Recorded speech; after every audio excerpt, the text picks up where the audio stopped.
Hello and welcome to Barnet Television. I'm Jeremy Jacobs and I'm here in the Joie de Vie Cafe in North Finchley with local MP Mike Freer.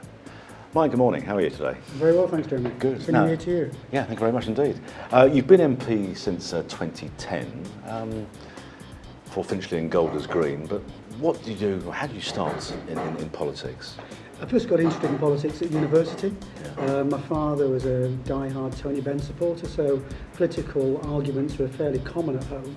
But I didn't really get interested and involved until I got up to university and became a student when I had some time on my hands. And joined in the typical student life, getting involved in demonstrations, marching on government buildings, demanding more money. So typical student life as a student politician. Well, you like that at school as well, up in Oldham? No, or, I was quite, a bit of a swot at school. I always did my homework on time, not really politically aware. And it was only actually when my school was closed by the then Labour government, I became a little politically interested. I did nothing about it. I went up to university. Oh, right, okay. And you spent how long at university altogether? I did 4 years doing accountancy and business law at Stirling, which the good thing is it's made me very numerate. So I sometimes get a bit of reputation of being a bit of a numbers person. I was looking at the bottom line. Okay, all right. So you could have been an accountant, maybe? Well, I always said I never wanted to work for a firm of accountants or a bank, and I've ended up working for both. So the good thing is it does mean that you're not afraid of figures. And these days, everything revolves around figures. Yeah, sure it does. So after university and before politics, what sort of life did you lead? I was working part-time for a firm called Pizza Land. In fact, I used to have a restaurant here in North Finchley when I first moved down here.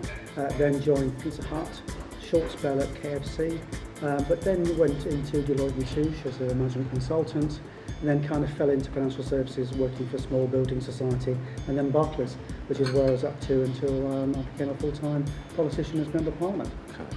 But prior to that, you had been in local politics for some time as well, here in Barnet? Yeah, I represented what's now called the West Finchley ward from 1990 to 94, and that's great. In being a local councillor, it can be very rewarding. Lost the seat because it was marginal, and then came back on in 2001, culminating in being leader of the council for 3 years. And then I stepped down in 2009 to prepare the fight for the 2010 election. Okay. And how did you prepare exactly? Well, I gave it work. So luckily I went to Barclays and said, I want to focus on getting elected. And so I stopped working for them. I was still leader of the council, until about mid-late 2009. But getting prepared is working out what your campaign strategy is going to be, thinking of polling down, working backwards. Yeah. How does a national campaign overlay? What literature you've got to produce, where you're going to put your posters up, have you got enough deliverers, have you got enough money, and getting all that in place. And come 2010? Yes, the night. The night. What was it like? Getting elected is a real buzz, because obviously you've been running on adrenaline for 4 or 5 weeks. Your diet's dreadful, you live off sugar, cakes, biscuits, chocolate, and then running around, and then all of a sudden you get to the count and you're declared the winner. It's 5:30 in the morning. In fact, the first time round it was 7 o'clock in the morning. You're exhausted, and you basically want to thank those who have helped you get elected. Obviously thank the staff who've made sure the election's been run smoothly, like the police and the counting agents, and then you just want to go home for a sleep. But it's quite difficult because of course you're on a high having been elected, as well as being exhausted at the same time. But I always remember getting a text message from the Whip's office saying, congratulations on your election, don't forget, we expect to see you Monday morning at the House of Commons. And I felt like texting back, having spent the last few years trying to get elected, I'm not likely to forget my first day at work. Which of course, and what time were you at the Whip's office? For 9 or something that following Monday? Basically you turn up at 9 o'clock. And the Commons is amazing, because in the run-up they've downloaded your photograph of those that they expect to be elected, and you turn up on day one at like 9:05, keen and eager, and they say, good morning, Mr. Freer. It's like, hang on, I've just literally walked through the door. And within days, all of the doorkeepers and the security team learn who you are very quickly. It's the most amazing place for absorbing new members of Parliament. And it does absorb you. But it does indeed. Yeah. Turning back to things more local, you got involved in a number of projects and organisations in the Finchley and Golders Green area. Perhaps you can explain who you support. Some of my campaigns locally have been on school places, because that's always been a real pressure, particularly around the N2, N3 bits of NW11, where there was a shortage of secondary places, so we got the helped support the Archer Academy, get up and running, which has been a huge success.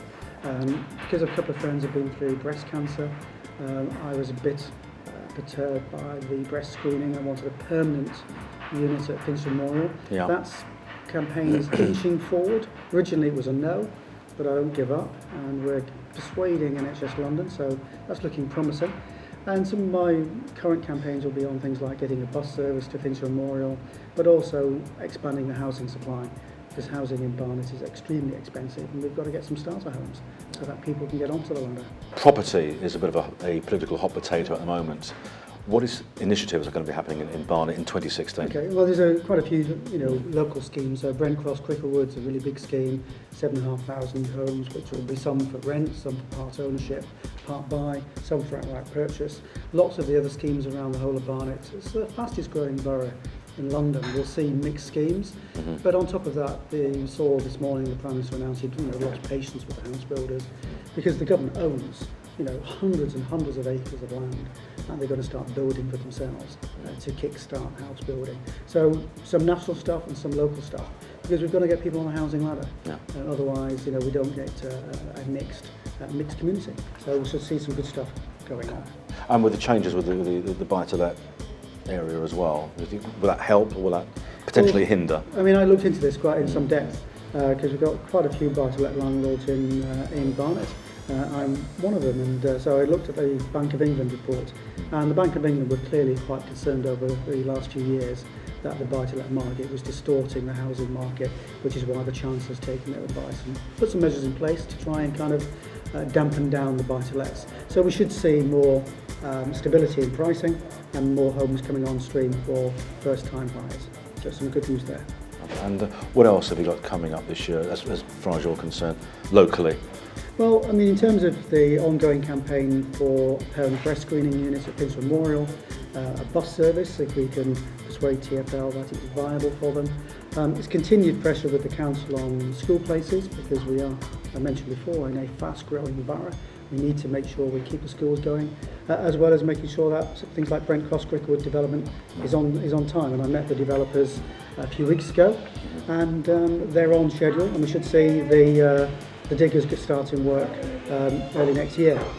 That's excellent news. So in 2017, 2018, there'll be people moving in, hopefully? Hopefully. We should start, well, the diggers go in first, yeah. The shopping centre starts to expand, and then the housing starts to kick off after that. What is the most frustrating thing about your role as an MP? I guess the most frustrating thing is actually trying to get things done. When I was leader of the council, you have some direct, if you like, direct power. You can phone up and say, I want that pothole done, I need that street swept, and it's done. Yeah. When you're the MP, you have influence but no direct power. Yeah. And so everything seems to take so much longer to get things done. So, for instance, on the permanent breast screening unit, I started this campaign probably 5 years ago, and originally it was met with a no from NHS London. I tend not to give up very easily when I feel passionately, and eventually keep chipping away. They've now been building the business case for nearly 2 years. So we've moved them forward, but 2 years on building a business model is frustrating. So getting things done, taking a long time, is a bit that drives me crackers. Yes, I'm sure it probably does. And outside of work, how do you like to relax, if you can? Cinema. So like last night, went down to the Everyman in Hampstead to watch Joy, which was okay. Or cycling, running, and going to the gym, where I kind of de-stress. Sometimes people will think I'm a bit mad at running on the running machine, because I'll be running away and kind of having arguments in my head of saying all those things I wish I could say to people, but you're too polite. So the running machine gets rid of all the stress. Okay. And what are your personal ambitions, do you think? I mean, do you see yourself in House winning the next election? Well, I mean, obviously my plan is to stand for re-election in the next time round. Whether I get elected, of course, well, who knows what the political landscape's going to be, who knows whether the people of Finchley and Golders Green will vote for me again. So that's a long way off. But yes, I'd like to continue to be a good constituency MP. You can't please all people all the time, as they've once said. But I do try and give people as much help as I can. And I always say to people, look, I'll give you an answer. You might not like the answer, but I'll always give you an answer if you come to me, and I'll give you, I'll tell you what I can do, I'll tell you what I can't do, I will give you an opinion. But hopefully even people who don't agree with my politics accept that I give a good service to my constituents. Yeah, that's lovely. Mike Freer, thank you very much indeed. Thank you.